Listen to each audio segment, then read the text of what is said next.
All right, greetings and welcome to another Educator Innovator Hangout on Air. It is Wednesday, December 3rd, and it's a great time to discuss making in the K12 classroom.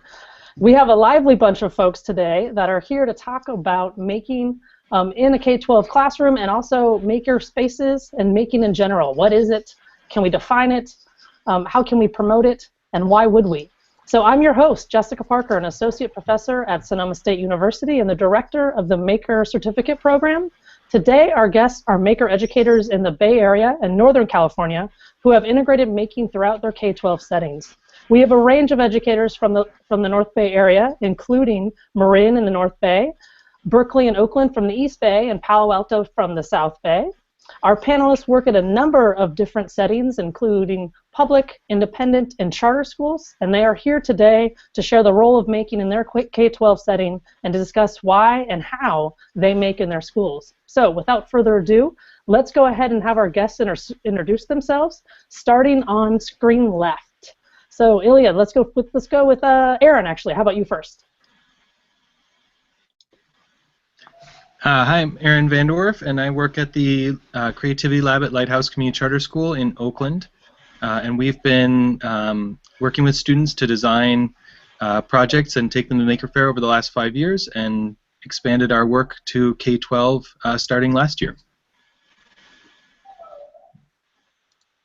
All right, thanks. Angi, you're up. Hi, my name is Angi Chau. I'm the director of the Bourn Idea Lab at Castilleja School, which is located in Palo Alto. We're an all-girls school for grades 6 through 12, independent school. And the lab has been around, this is the 4th year that the Bourn Idea Lab has been open.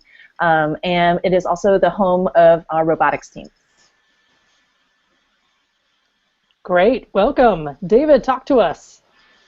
My name is David Clifford. I am currently a fellow down at Stanford's D School, reimagining high school. But I come from running the technical arts program at Lick-Wilmerding High School for 13 years, and then left Lick to co-found the East Bay School for Boys with a particular focus on what we call the work program, which is a philosophical pillar of the school devoted to design and making. Awesome. Beth, talk to us from Marin.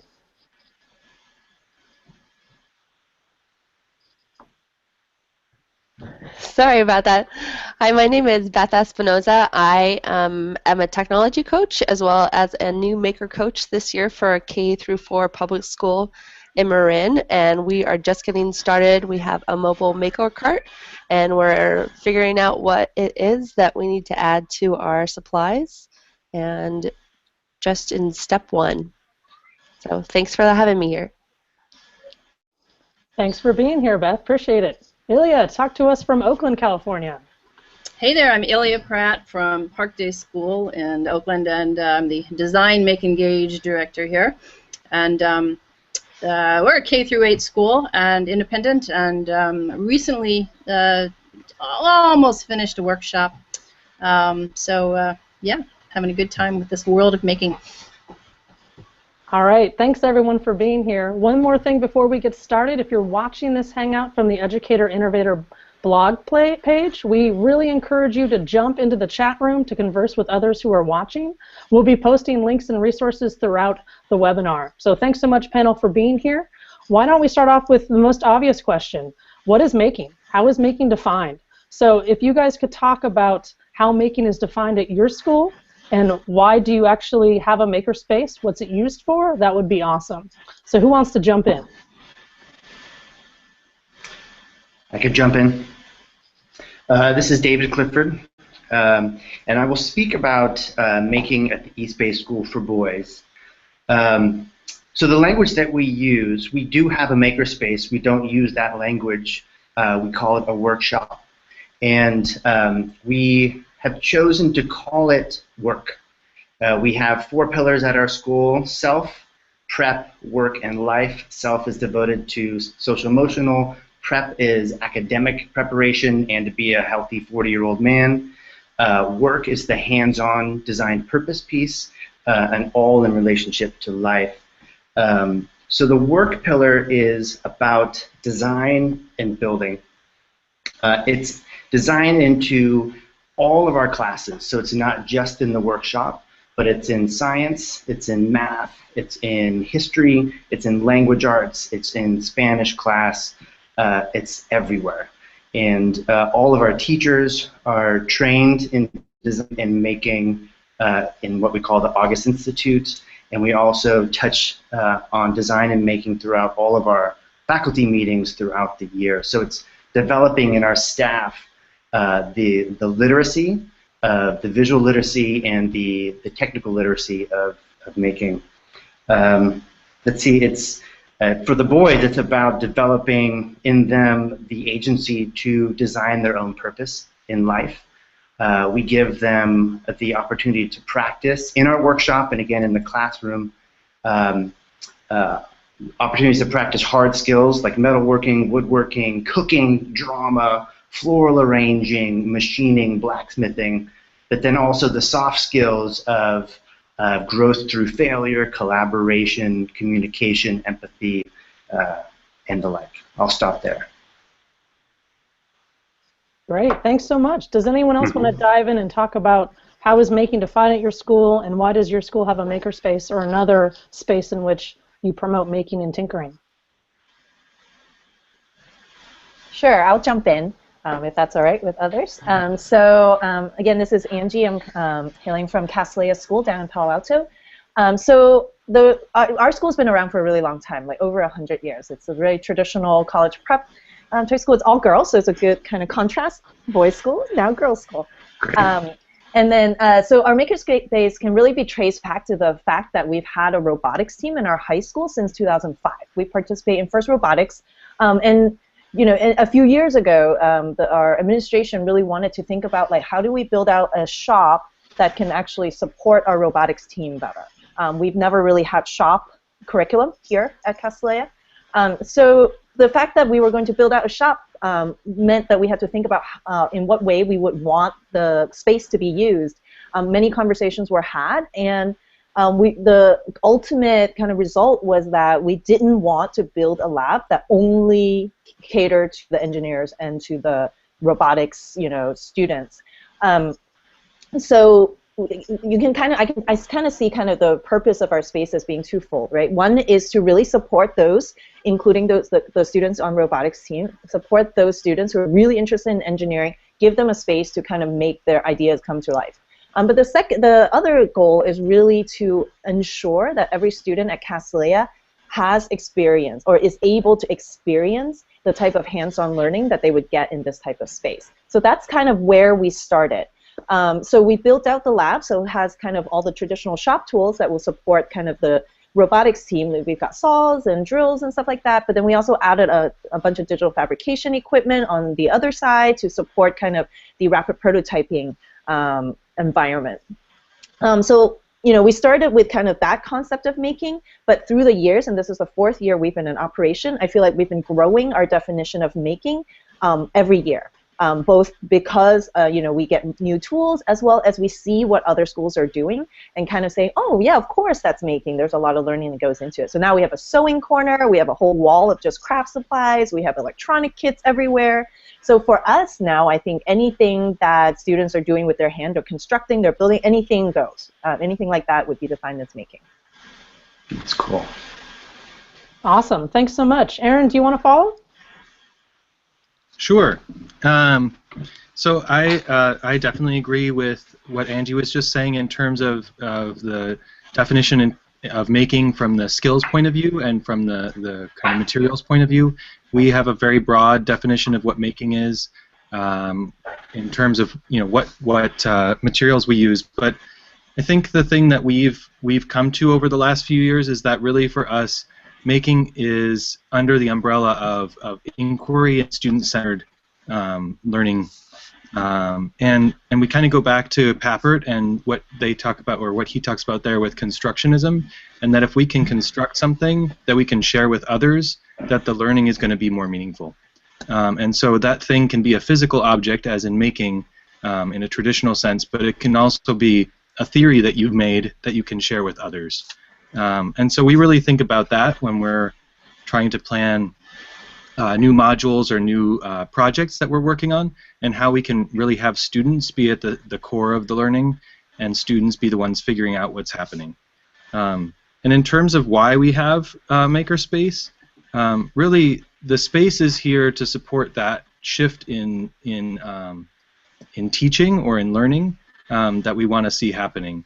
And so it's more of a program than a space here. We do have spaces, but the spaces themselves are just here to support that shift. But why we do it is because when you walk into a room where making is happening, students are generally very, very highly engaged. Often we kind of stop there when we talk about making at this high engagement. And I actually find that the engagement is the low bar because it almost always happens. The next bar that I like to see is that this is a real context for character development, where students can actually learn what it means to be persistent because they're persisting in something that takes them months to do. And then finally, with our integrated projects, we really like to see that the making is impacting their learning of core content and deepening their understanding of core content. Awesome. Okay, we'll dive into core content and that discussion a little bit later, but Ilya, do you mind telling us more about Park Day in Oakland? Be happy to. Let's see. Well, we're 40 years of progressive ed philosophy, which is very much about, for us, project-based learning. So we have a very integrated curriculum, and I love how Aaron described their aspirations at their school, because inquiry is at the heart of what we do, and we're always seeking to build character, and that whole aspect of learning is so important. So it's interesting, we haven't really embraced the word making ourselves, but we are certainly being more deliberate about using the thinking dispositions of designers and makers to explore concepts. So it's just a slight shift for us in practice. And so what that means for us is providing students with more opportunities to look closely at objects or systems, and think about engineering more, think about creative applications of digital technology like Angi described. And whenever we can, have authentic outcomes to the projects. So what does that look like? It's in the classroom doing design challenges, small and large. Just today, some first graders were showing me their models of, in response to the challenge, design something that will carry something somewhere. And one child designed a tooth fairy, and had a little carrying device on the tooth fairy model, and had a whole story to go with that. And another child made this wonderfully elaborate device to deliver a marshmallow to his mouth.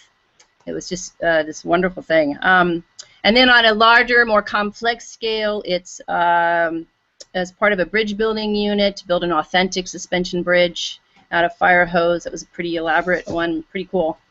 Why we have a space now, it's really to help the support those more complex projects, the materials management, and all that is to do a large-scale, complicated project, and then also for student and teacher ownership, so that they don't have me, for example, as always having to be a part of their projects. That they can have a space they can go to and make it happen. So that's about it. Mm-hmm.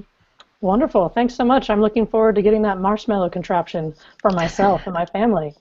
Beth, could you finish us off in terms of what you guys have been doing, how you define making at your school, and why does your school have a maker space? Or maybe it's a mobile maker cart. It is a mobile maker cart, and it's constantly in development. We're kind of just set up with some supplies, more crafty prototyping supplies, and we're trying to figure out what's needed, what we need more of, what we have but don't need so much of. So right now, since we're just kind of kicking off making and it's not a full buy-in by teachers, we're kind of using making to enhance Genius Hour projects that some teachers are doing. We're also, my role is as a tech coach and also a maker coach is for teachers to come with me and give me the types of curriculum they're trying to deliver, and take the tools that we do have by by what we've seen other makerspaces have, and kind of explore and tinker and see how those could be integrated into the curriculum. So it's very new for us. We have a mobile cart. We realize that the cart is kind of an overkill with too many supplies, so it's more of boxes that we take with specific supplies or maybe limited supplies to build prototypes. We're really trying to start off with a design thinking model where students are documenting their ideas, thinking about real-world problems, projects that they're interested in, what kind of things that they're passionate about, and doing a lot of thinking, sketching, prototyping, and design. So we're at a very beginning stage. We started to implement a makerspace. We did a lot of research last year because our culture and our school community wanted to implement more of hands-on learning or project-based learning to enhance that within the curriculum, but also to give students the chance to have more open-ended projects. So we're learning. We're making our maker movement. Awesome. It sounds fabulous. And viewers out there, just to let you know, we will be adding resources based on the links that we have from all of these schools, so that way if you're curious to follow up, feel free to find those on not only hopefully the chat section, but also in the archived webinar as well. So then my question is then, because I run into educators all the time who say, well, where do I even begin? Like, how do I even start? Like, we roughly know what we want, how we want to define making in our school, but we don't know where to begin. So can you guys share some stories of how you first started making with students? What did that look like? What were specific projects, or was it not projects? What kind of activities did that start with? So David, do you mind if we start with you? Yes, have kind of an unorthodox entry into making with students. I'll first start by saying that I did not like school as a kid, and making saved my life in schools, in creativity. And when I was brought into Lick Wilmerding in 1997, I came in as a sub, and on my shoulder was the bitter David from high school, and I really wanted to take my negative experience from school and to make a really lovely and positive experience for the high school students.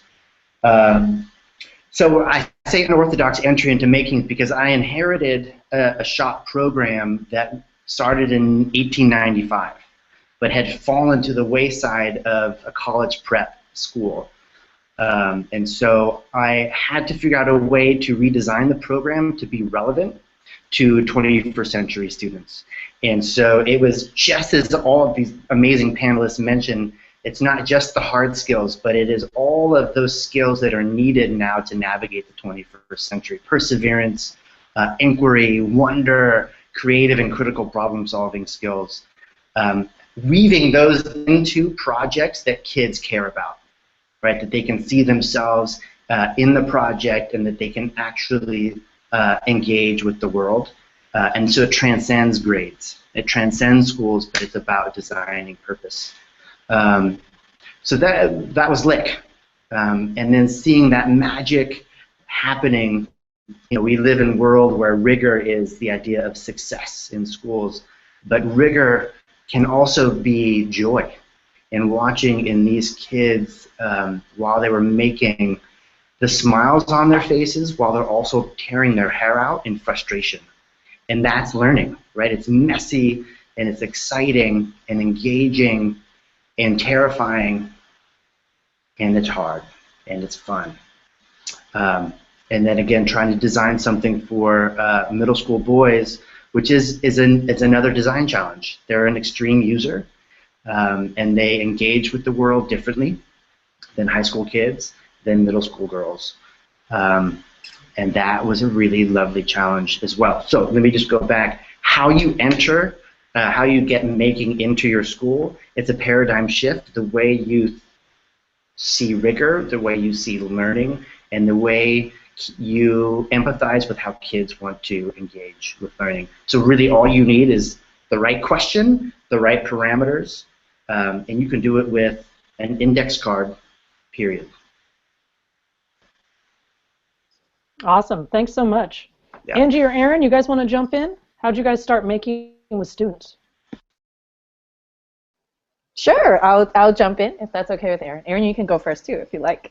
Okay. So I completely agree with what David says, like that you can really start making with anything, anywhere. It's really about the attitude and kind of having the people who are excited about it, both the adults and the students. So at Castilleja, we have a little bit of a different trajectory. As I said, that we really created the space first because we've always had a robotics team, but then it was really about how do you pull the rest of the school in.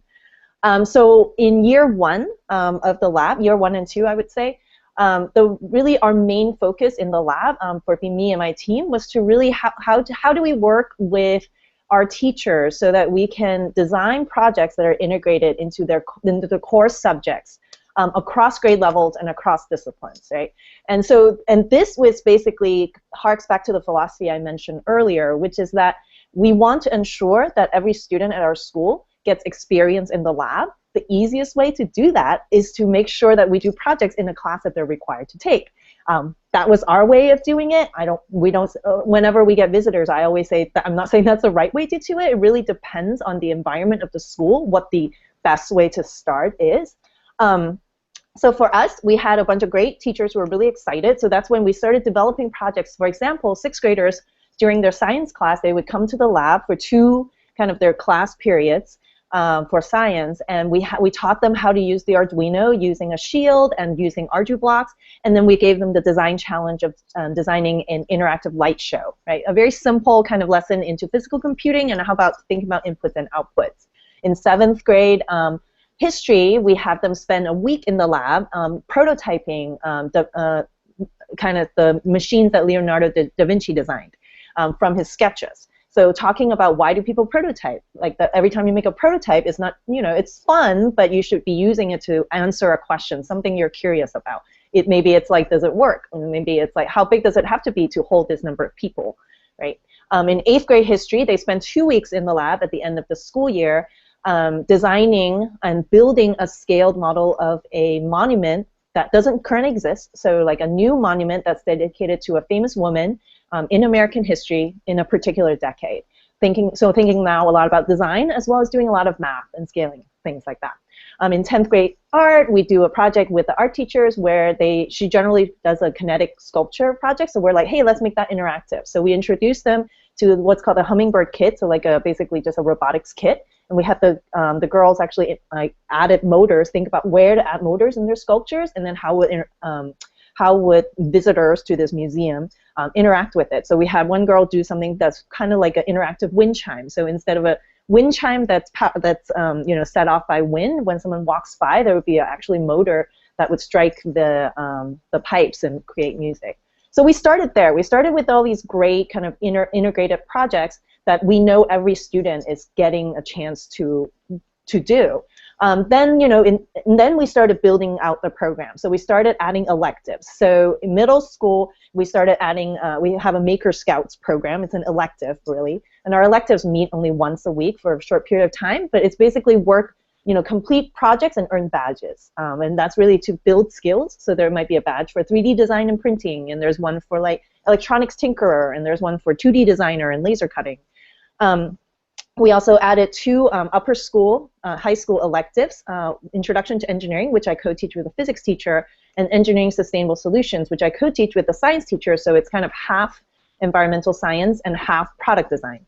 And then we started adding, opening up the lab on Friday afternoons for Open Lab. We call them Maker Fridays, really just a fun time for kids and for anyone really in our community to come tinker. We invite parents too, so now we have a group of parents who just come and play around in the lab because that's when they get access to the lab. We added, we always have a robotics program. We also started encouraging teachers to think of the lab as their space to make teaching manipulatives. So that it's not necessary that every time you come talk to us, we're going to like steal your class, drag them into the lab, right? You can use this space to make these manipulatives that maybe cost like $200 to buy in the catalog, but really with the laser cutter you can make yourself, right? So we had like 3D printed like skulls that we printed out and we gave it to the 6th grade history teacher, and then her students were like kind of interacting with the skulls and thinking about like, well, how do they line up in like in the timeline? Like which one come first? And they'll have all these interesting questions that come out by having a physical object to interact with. And then from there, we started then targeting the teachers, and we're talking about like, how do we train teachers so they're more comfortable with this? So we partnered with Marymount School of New York to develop a summer institute that we offer every year called Design, Do, Discover. We partner with Aaron over at Lighthouse, and we're doing some PD throughout the year. And then within Castilleja, we started a teacher fellows program for our teachers, where we have 3 teachers who we're paying them a small stipend, and they spend one of their prep periods in the lab with us to complete a making project of their choice throughout the school year. So it's a year-long fellowship. They're just committed to one prep period, and they get resources both in terms of me and my team, like our kind of the staff resources, as well as the access to the lab. So there was Awesome. a lot. But thank you, Angie. That was wonderful. We appreciate those examples. Aaron, do you want to add on? I can do that.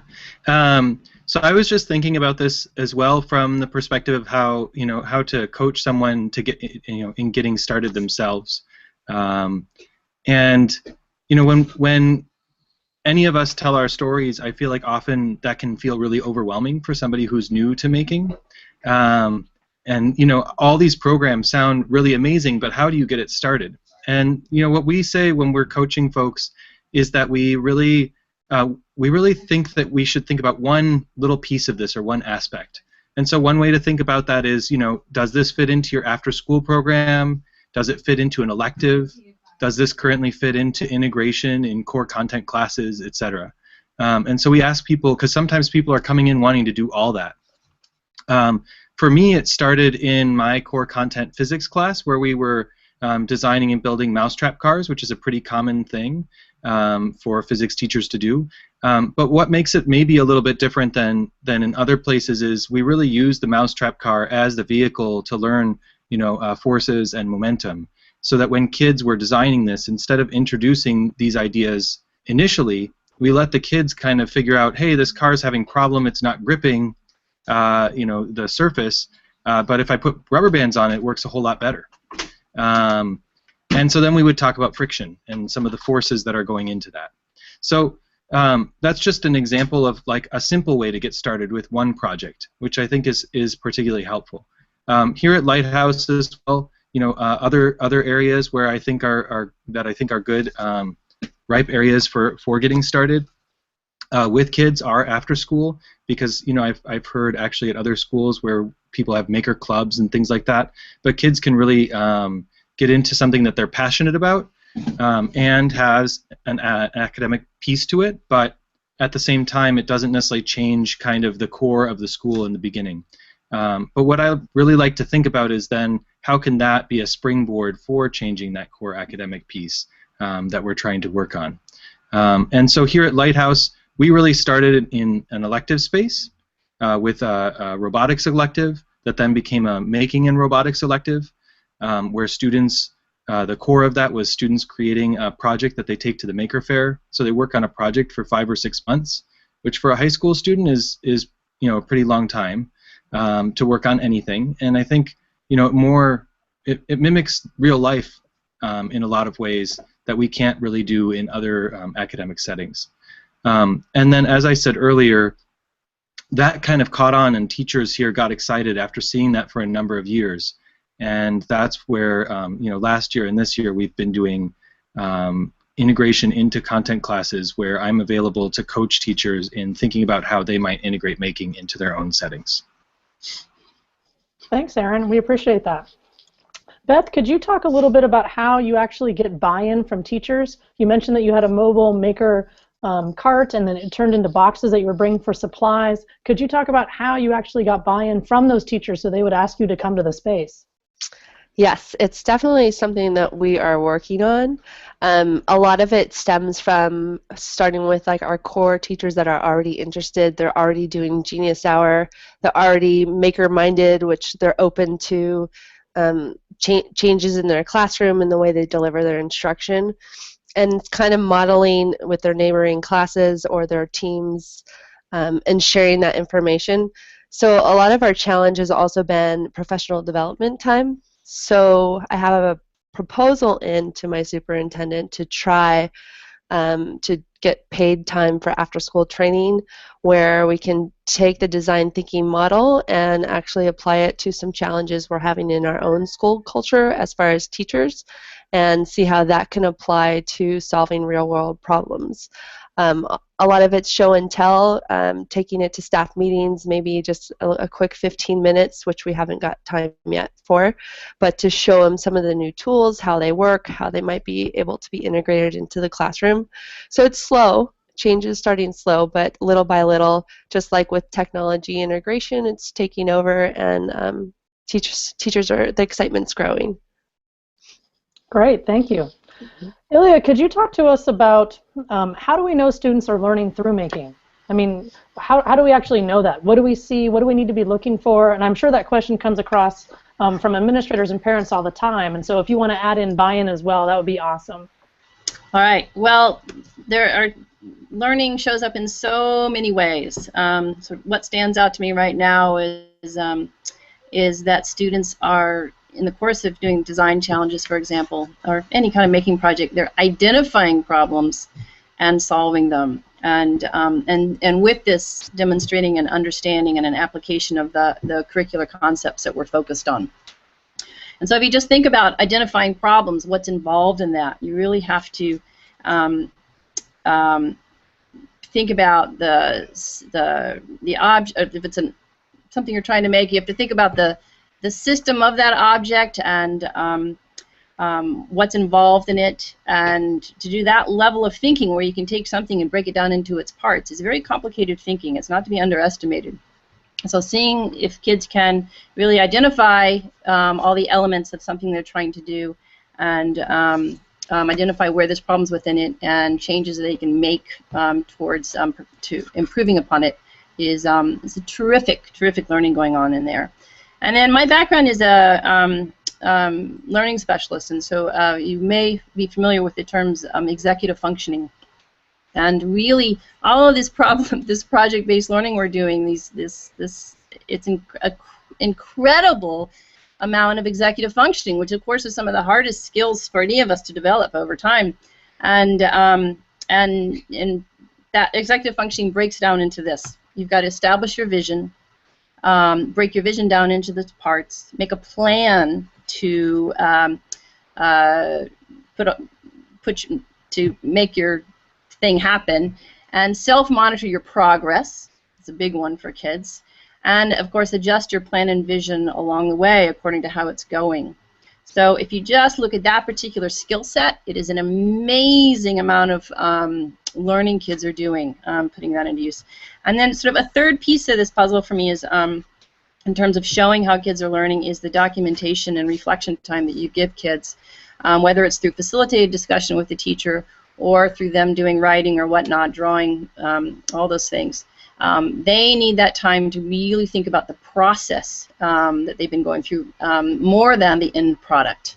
And you will see their learning there. It's very, very evident in how they relate what that process is like for them.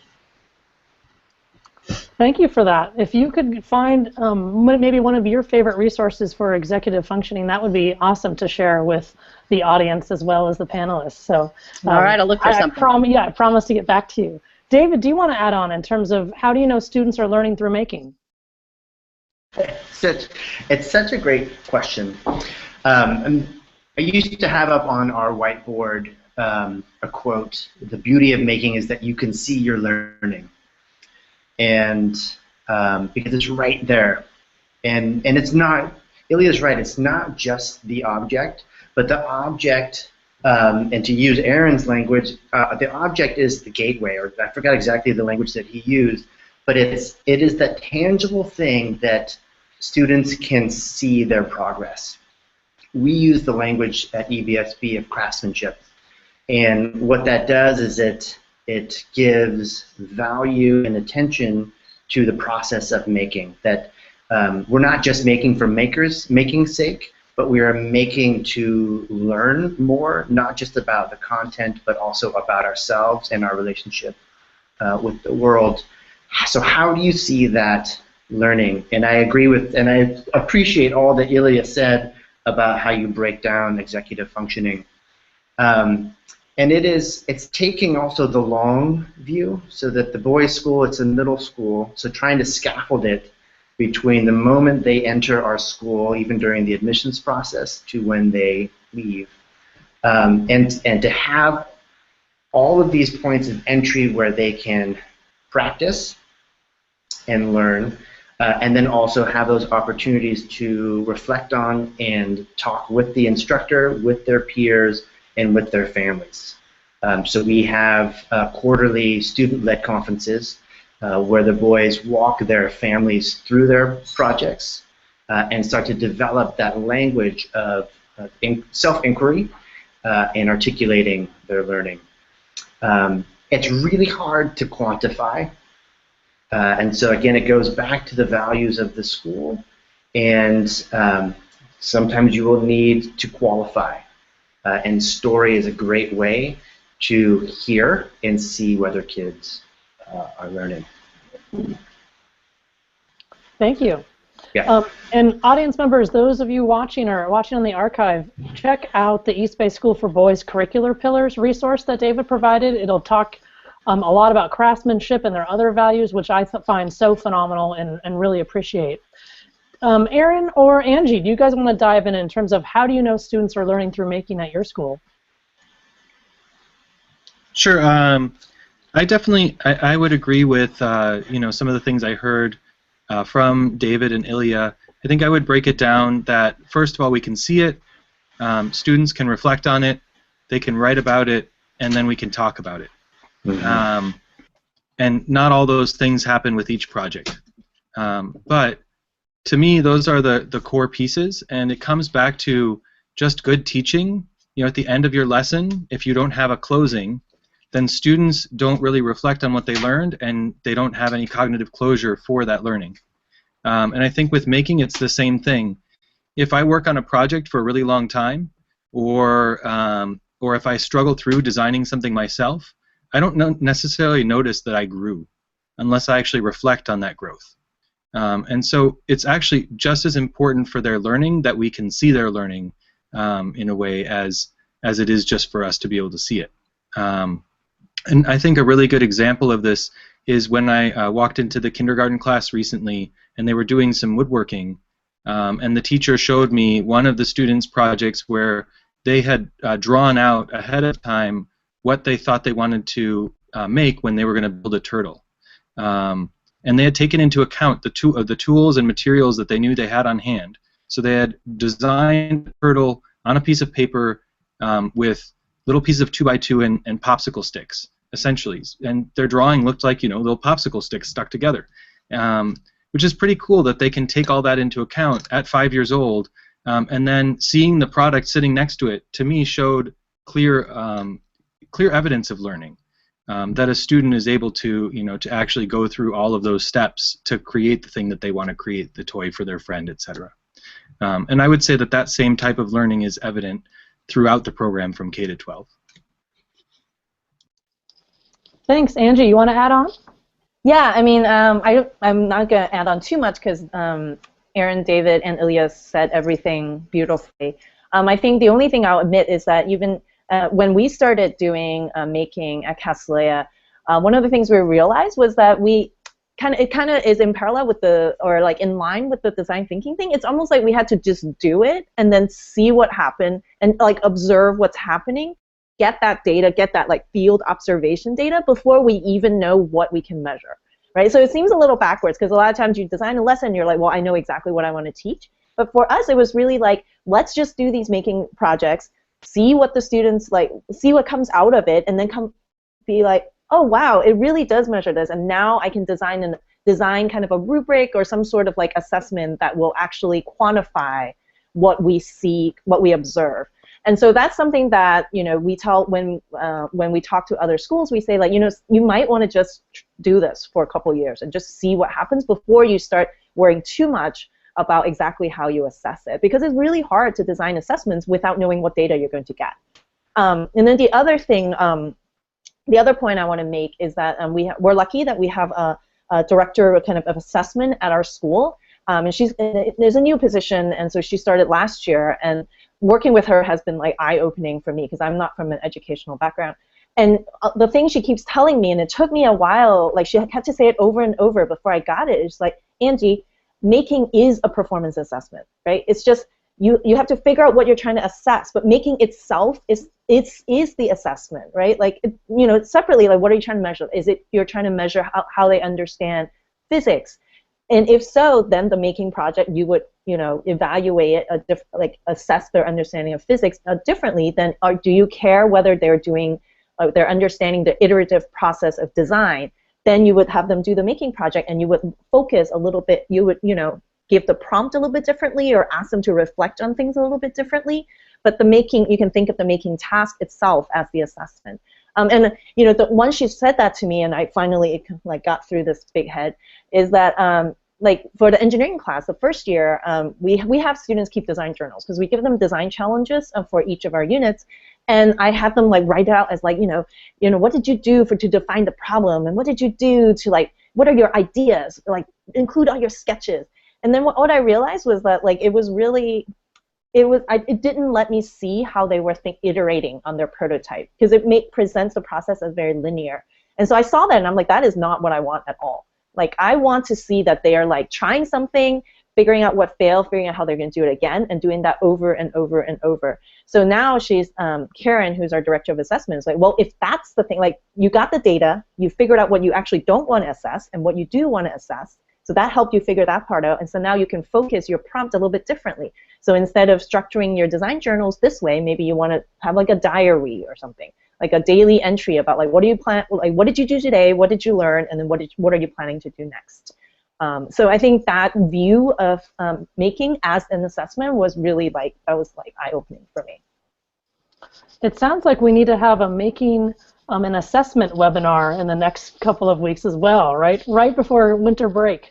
Is there anything else the panel wants to add in terms of reflection? Because the audience is wondering, how do you help young people reflect on what they've learned? And you guys have given wonderful examples in terms of presentations, walking through schools, doing diaries, drawing things out. Are there anything else that you think is really important that our audience members should be aware of, that is something integral to making in terms of formative or summative assessment?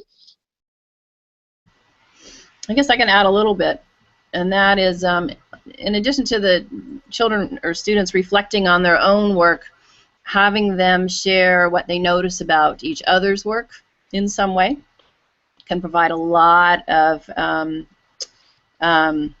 reflection amongst the group. And a good if you get some good teaching skills, good facilitation skills, you can do that very safely. So that you're not setting up it as a judgmental session amongst the kids, but instead what are you noticing about each other's work type of conversation. So it can be very, very powerful. That's a great point. I love the peer-to-peer connection. I mean, so often kids are so much harder on each other than we are on them as the adult or facilitator in the room. So that's a wonderful example. And I love the real high stakes of presenting, like Aaron was saying, at the Maker Fair, or putting together a portfolio that you have to present to a panel, or doing something that allows them to see both short-term and long-term, rather than what do you know at this point in time and let's move on to the next thing. Really integrating it back to the process that you all have brought up. Thank you. So here is the question then that educators always have as well, is if I'm going to dive into this, if I'm going to bring making in, and I know it's valuable, I've thought about how to define it, I have some buy-in from my colleagues, my superintendent and principal are on board, what are some of the questions, concerns, challenges, or just overall issues that really come up when you're trying to bring making or tinkering into a formal school-based setting? Do you have any kind of words of wisdom for folks around those questions, concerns, or challenges you ran into that you can then share with our audience? And go ahead and dive in, whoever wants to jump in on that. This is... sorry, go ahead, David. No, you go. Okay. I think coming from a very new perspective of bringing making into a classroom environment, I think you just have to do it. You have to keep persevering. You have to keep trying. You have to keep finding those teachers that are willing to take the risk of delivering a lesson that you don't know the end product, but realize that it's not about the end product, it's about the process, and just go for it. And you fall down and you get back up, but that's all about making. That's all about the design thinking. It's all about reiterating and making better. So you just have to start small and know that change comes slow, and I have faith that it will grow. It will just take some time. And I absolutely agree, and I would add, too, that it's crucial for the leadership of all of our schools to own making as critical to the learning of our kids. And one way that we can do that is to examine the missions of our schools and look at the mission for the values that are embedded in it, and look for shared language and shared values and shared skills in the process of making, and use that shared language to talk with the leadership about making and designing. This will help leadership tell the story. First, believe that it's important, and then also be able to tell the story of making and why it is crucial to developing thoughtful, courageous, and engaged students of tomorrow. That's our tagline as a school. But it's leadership and families. And I think that the other thing I want to offer is like to not try to do it alone. And by that I mean like build a community, right? Like, I mean, like for me, for a while, like me and maybe Diego, our resident tinker, are really the only two people who knew most of what's going on in the lab. And it's great that there's two of us. In many schools, there's just one, right? One person, or maybe like half of a person, because the other half of your job is something else. But there are plenty of people who are doing this in schools, and so like kind of joining a network, like, and this is kind of like a plug for the Google group that I think Jessica will tell you guys about. Like, join the community of maker educators all over, and just like if you have issues, like don't try to just solve everything yourself and tackle everything yourself. It may be an issue that someone else has dealt with, whether it's like a super technical problem or whether it's like convincing your administration that this is something to do. So I think having that community will make everything a lot easier as well. Thanks, Angie. That's a great point. So make sure that you look under resources, because Angie has helped us, supplied us, I should say, with K12 Fab Lab Google group. So there's one place to join. Also, look for maker meetups, local maker educator meetups in the area. We have a huge maker educator meetup. In fact, most of the panelists, we like to hang out on Thursdays with pizza. And so we would love for you to join us. And of course, feel free to reach out to us as well. Aaron or Ilya, do you guys have anything else you want to add in terms of kind of those questions, concerns, challenges, or issues that are always going to come up when you're trying to integrate making into a school-based setting? Yeah, I do. I have a lot to say about this topic, but first of all, I think what I really like is chatting up my colleagues and getting excited about what they're doing, and in that coming to this point in these conversations where one of us says, "What if we could?" and then I feel like it's my job to go, "Okay, let's." And let's make that dream happen. So for us, I mean, I love that whole thing of like making teachers' dreams happen. It's those projects that just seem too complicated or too hard to pull off, and we pull them off, and it really brings the learning home. So that whole thing of just get in there and get that spark going with your colleagues, get excited about what the hard side of this whole thing is the time and materials management are the two big challenges. Each of these projects, if they're more complicated, they're simple ones that don't take a lot of time, but the more complicated stuff takes like 3 times as long as you want it to take, and that's just the nature of the beast, and you have to really work that puzzle out. And then the second is it's typically more materials management heavy. And you got to work out some good systems to support yourself and the teachers you're working with around that. So just be very conscious of that phenomenon, that you got a lot of work to do to pull this stuff off sometimes. So. Thank you. Aaron, do you want to add? Sure.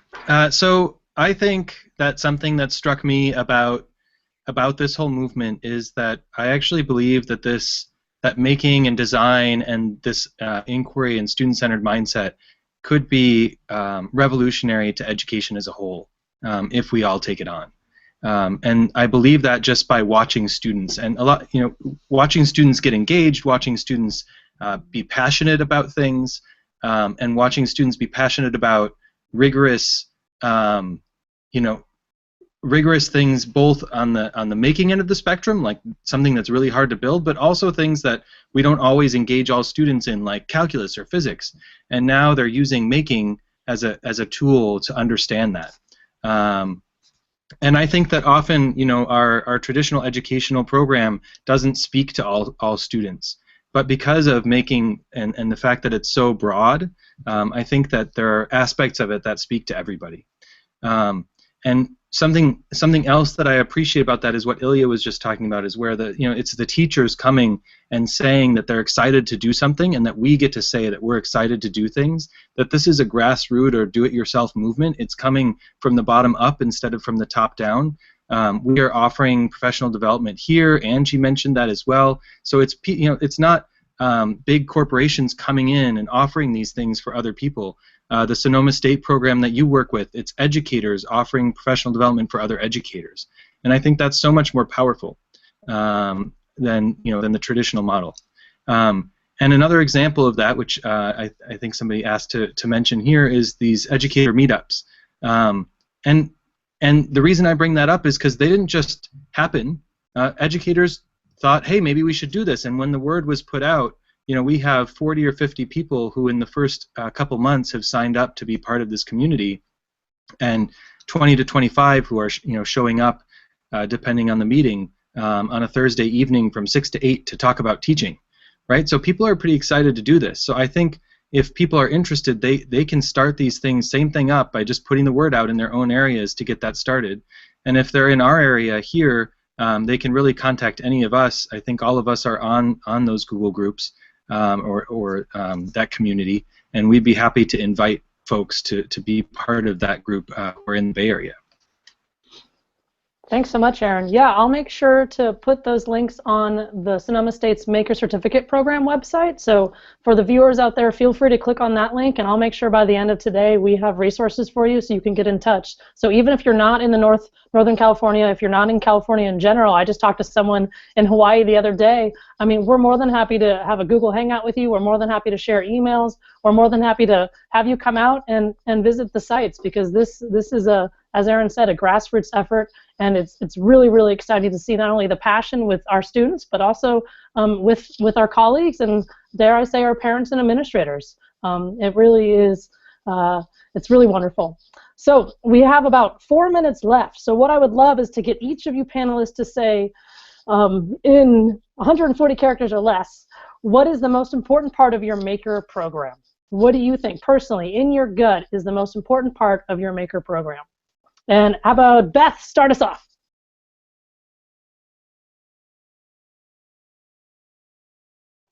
Here I come. Sorry about that.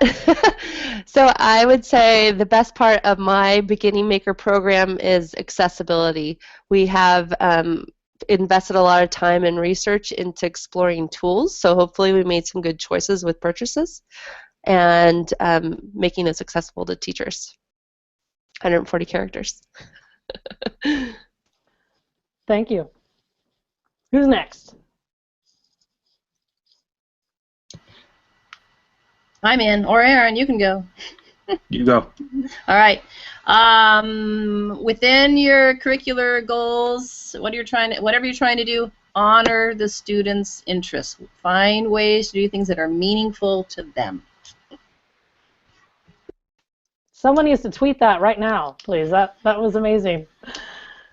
Thank you. Angi, Aaron, or David? Okay, ready? So build skills in cultural competency, creativity, character, and confidence. Wonderful. Aaron or Angi? All right. I think for me it's student agency, it's passion, development of passion. I think it's equity, because I think that making can serve as a great grounds for equity for serving different student populations. And then I'll stop there.